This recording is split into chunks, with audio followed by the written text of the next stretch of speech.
Seja bem-vindo ao teu programa Advertência Final. Deu na mídia. Papa Bento XVI afirma em livro que não hesitaria em renunciar se ficasse incapacitado. A notícia é da cidade do Vaticano.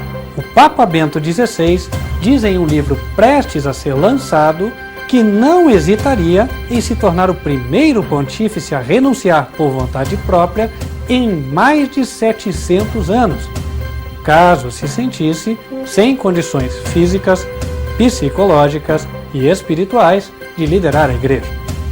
Com franqueza espantosa, o pontífice, que tem 83 anos, aventa a possibilidade de algo que as autoridades da Igreja evitam falar, porque poderia desencadear discussões doutrinais indesejadas. E não só discussões doutrinais, discussões proféticas também, posto que circula por aí o relato da profecia católica de São Malaquias, o qual descreveu os últimos 115 papas, e segundo a interpretação dada a ela, o próximo seria o último papa da história. O que chama a atenção é que estudiosos da Bíblia também apresentam, no livro de Apocalipse, capítulo 17, uma interpretação que, pelo menos nesse ponto, é coincidente.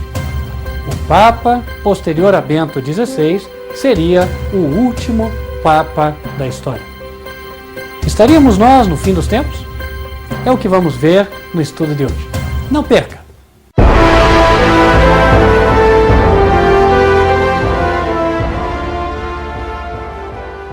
E não apenas questões doutrinais, mas também proféticas. Isso porque a profecia católica de São Malaquias, que está circulando entre o povo, ela afirma que o próximo Papa seria o último da história. Segundo os pequenos escritos de São Malaquias, o nome do próximo Papa ele equivaleria a Petrus Romanus. E aí, logo após ele, o mundo acabaria.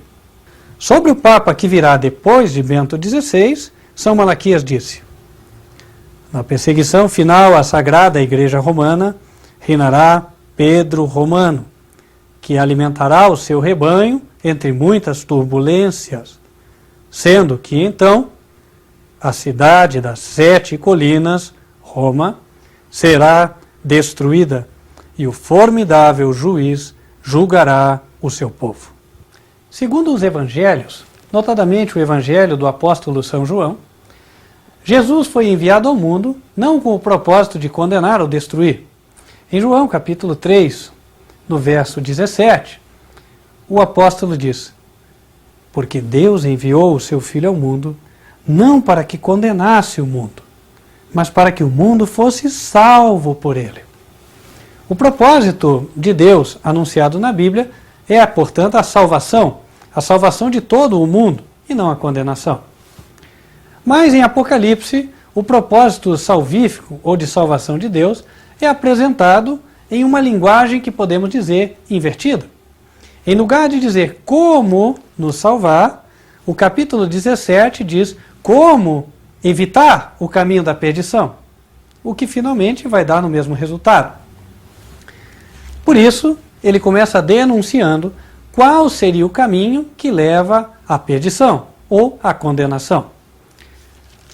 Literalmente, o capítulo 17 de Apocalipse começa com a descrição da condenação de uma mulher, uma prostituta, que é o símbolo de uma organização existente aqui no planeta Terra. No verso 1 é dito assim: e veio um dos 7 anjos que tinham as 7 taças e falou comigo dizendo-me: vem, mostrar-te-ei a condenação da grande prostituta que está assentada sobre muitas águas, com a qual se prostituíram os reis da terra, e os que habitam na terra se embebedaram com o vinho da sua prostituição. Em linguagem simbólica, nos é dito que há uma mulher, uma entidade, que levou os reis e governadores da terra para o caminho da condenação aos olhos de Deus. Querendo salvar o povo, Deus mandou a revelação a fim de que o povo entendesse qual é o caminho da condenação.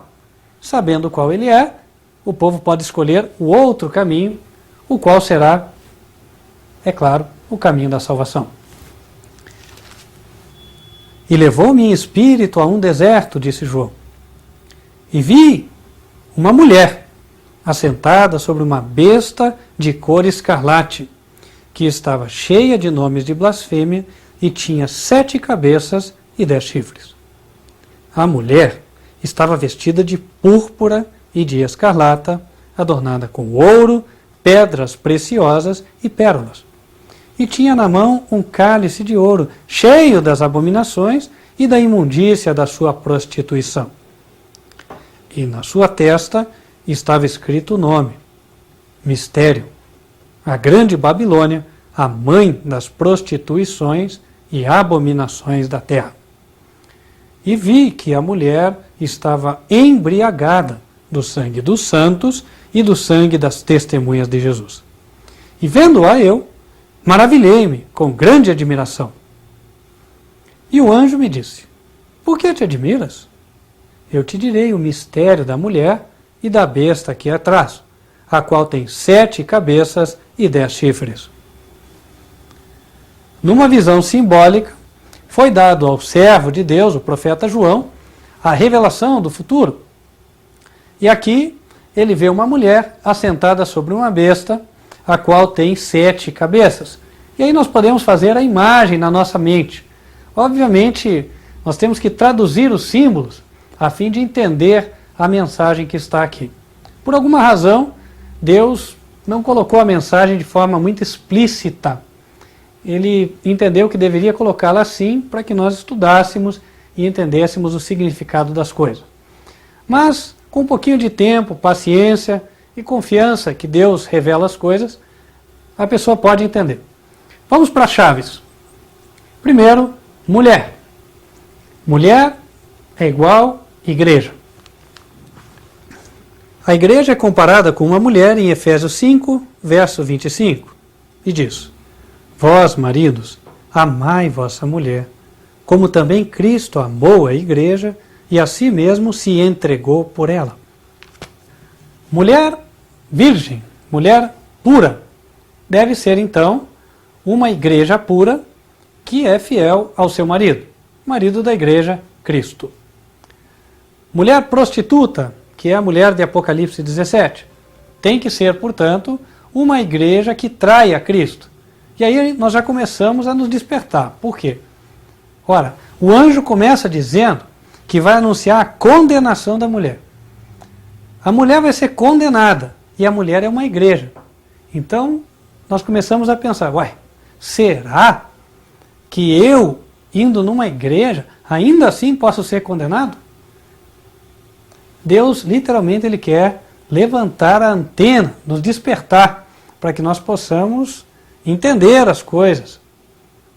Há coisas aí que talvez nós estivéssemos sem enxergar. Mas vamos seguir e Deus tem como revelar. Mais à frente, ele fala que a mulher estava vestida de púrpura, escarlata, adornada com ouro, pedras preciosas, etc. Todos esses são sinais de riqueza, sinais de poderio, poder econômico. Então é uma igreja que ela tem esses metais aqui, ela tem uns adornos muito bonitos, são igrejas suntuosas, igrejas grandes. Essa mulher é uma igreja que tem esta característica. A mulher estava vestida de púrpura, escarlata, adornada com ouro, pedras preciosas e pérolas. A púrpura é uma cor usada desde antigamente pelos reis, pela realeza. E aqui diz que a igreja, representada por essa mulher mística, ela é adornada com ouro, pedras preciosas e pérolas. Portanto, ela é uma igreja rica. Deus diz que esta igreja, representada pela mulher, em algum momento seria responsável por matar milhões de crentes. Digo crentes porque na nossa linguagem é crente, aquele que vê a Bíblia, lê, estuda, mas na linguagem de Deus, eles podem ser testemunhas de Jesus ou podem ser santos. Deus, ele considera santo aquele que estuda a palavra e obedece. É óbvio que João, um apóstolo de Jesus, ficou maravilhado. Como é que uma igreja vai estar perseguindo crentes? Pois a igreja não é um instrumento para salvar crentes. Tem alguma coisa errada. Mas é isso que Deus quis mostrar. Ele quis despertar. Então, a partir do verso 7, o anjo se propõe a explicar o mistério. Ele fala lá: eu te direi o mistério da mulher e a besta. A besta, como já vimos, tinha 7 cabeças e 10 chifres.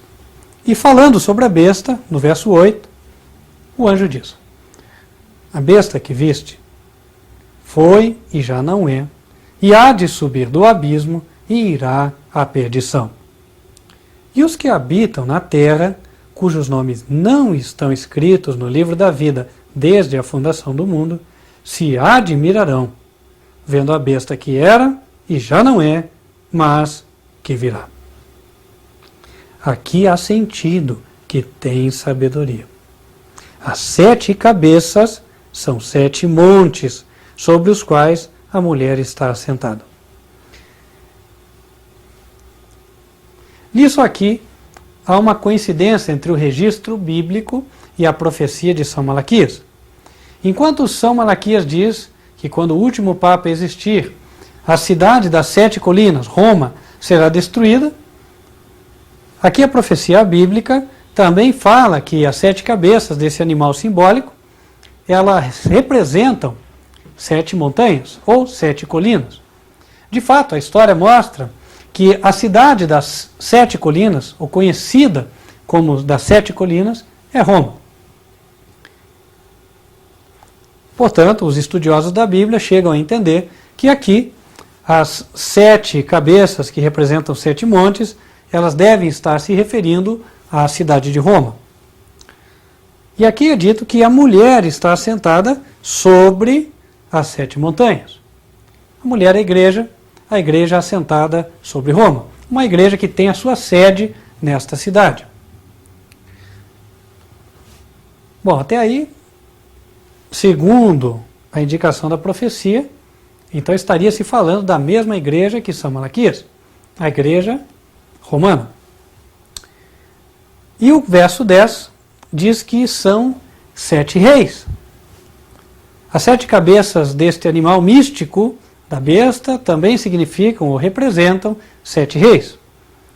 E João foi levado a um tempo no qual, segundo o verso, 5 já tinham caído, um existia, que era o 6º, e o outro ainda não tinha vindo. E quando viesse, convém que dure pouco tempo. Segundo a profecia da Bíblia, haveriam 7 reis com muita importância no contexto dos últimos dias. Esses 7 reis são representados pelas cabeças do animal simbólico. E quem seria este animal? Não é difícil entender, posto que no verso anterior é colocado que as 7 cabeças também representam os 7 montes. Daí temos localização geográfica. É exatamente em Roma, onde está a sede da maior organização religiosa denominada cristã que nós conhecemos hoje. E é ali onde está o trono do papado. Portanto, não é difícil entender que os 7 reis, com grande importância no contexto do fim, seriam 7 papas. Agora, talvez o que estaria aqui um pouco difícil de encaixar é o fato de que, normalmente, os papas são considerados apenas líderes religiosos, enquanto a Bíblia diz reis. De fato, antigamente, os papas eram apenas e tão somente líderes de igreja. Porém, no ano de 1929, por meio do Tratado de Latrão, houve um acordo entre o governo italiano, representado por Benito Mussolini. Benito Mussolini, só para você lembrar, foi um dos protagonistas da Segunda Guerra Mundial, ao lado de Adolf Hitler.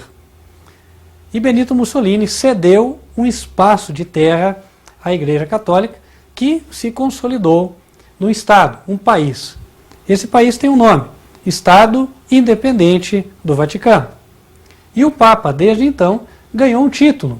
O título é Soberano do Estado do Vaticano. A partir de então, oficialmente, o Papa passou a ser rei, porque passou a governar um país de regime de governo monárquico. E é na monarquia que existe a figura do rei. E aí, então, a partir de 1929, a profecia permitiria calcular, ou melhor, contar os papas que correspondem às 7 cabeças. Os 7 reis, ou 7 papas com importância no contexto histórico final. A história relata que de lá até aqui houveram 7 papas de fato. Pio XI estava no trono do papado quando foi feito o acordo, portanto seria o primeiro rei. Em seguida veio Pio XII, depois João XXIII, seguido por Paulo VI, João Paulo I e o sexto, João Paulo II. Após ele, o sétimo, Bento XVI. E a profecia diz, no verso 10, que os papas são 7 reis, dos quais 5 caíram e o sexto existe. Então, segundo a profecia, João Paulo II estaria no poder neste tempo apontado. João foi levado em visão até a nossa época, até a época de João Paulo II. Falando ainda sobre o sétimo, aquele que viria depois, a profecia diz no verso 10: outro ainda não é vindo, e quando vier, convém que dure um pouco de tempo. A profecia fala que o sétimo duraria pouco tempo. E aí é que a informação histórica nos intriga. Logo que assumiu o pontificado, em 20 de abril de 2005, a mídia noticiou que Bento XVI, ele mesmo, previu para si um curto reinado. Isto coincidiria com a informação bíblica de que o sétimo Papa duraria pouco tempo. Estaria a Bíblia se cumprindo? Ou seria uma mera coincidência? No verso 11 de Apocalipse 17, o anjo ainda diz: e a besta, que era e já não é ela também o 8º, e é do 7 e vai à perdição. O próximo Papa, o 8º, iria à perdição, segundo a profecia bíblica. Interessante é notar que, nesse aspecto, há pelo menos alguma coincidência entre a profecia bíblica e a profecia de São Malaquias. São Malaquias diz que é no tempo do 8º que a cidade de Roma será destruída. E a Bíblia coloca que o último Papa caminha para a perdição. No capítulo 16 de Apocalipse, a profecia também aponta a destruição de uma cidade. Mais especificamente no verso 19. E a grande cidade fendeu-se em 3 partes, e as cidades das nações caíram, e da grande Babilônia se lembrou Deus para lhe dar o cálice do vinho da indignação da sua ira. E toda a ilha fugiu, e os montes não se acharam. E sobre os homens caiu do céu uma grande saraiva, pedras do peso de 1 talento, e os homens blasfemaram de Deus por causa da praga da saraiva, porque a sua praga era muito grande. E a profecia de Apocalipse 17 ainda prevê a formação de um novo governo mundial nos últimos dias da história da Terra. No verso 12, o anjo diz: e os 10 chifres que viste são 10 reis que ainda não receberam o reino, mas receberão o poder como reis por 1 hora, juntamente com a besta. Estes têm o mesmo intento, e entregarão o seu poder e autoridade à besta. A profecia é impressionante. E ela nos leva a pensar: estaria tudo isso certo? Se estiver, nós estamos diante de uma decisão. Se não estiver, não perdemos nada. Mas, se estiver, realmente vale a pena observar a Bíblia e estudar com mais cuidado. Afinal de contas, como vimos, E vamos repetir. A Bíblia diz que no tempo do fim haverão duas classes de pessoas. Em Apocalipse 14, é dito que uma classe é a dos santos. É aquela na qual, creio eu, todos gostaríamos de estar. Apocalipse 14, verso 12, aqui está a paciência dos santos. Aqui estão os que guardam os mandamentos de Deus e a fé de Jesus. Por outro lado, a outra classe está no verso 9, é dito, se alguém adorar a besta e a sua imagem e receber o sinal na testa ou na mão, também o tal beberá do vinho da ira de Deus, que se deitou não misturado no cálice da sua ira, e será atormentado com fogo e enxofre diante dos santos anjos e diante do Cordeiro. Se for assim, temos que saber mais, a fim de que não tenhamos a marca da besta, e sim o selo de Deus. Nós ficamos por aqui, mas convidamos você a que continue estudando conosco, porque, de fato, segundo as informações que estamos tendo, parece que estamos nos aproximando de momentos decisivos. E você? De que lado estará? Você decide.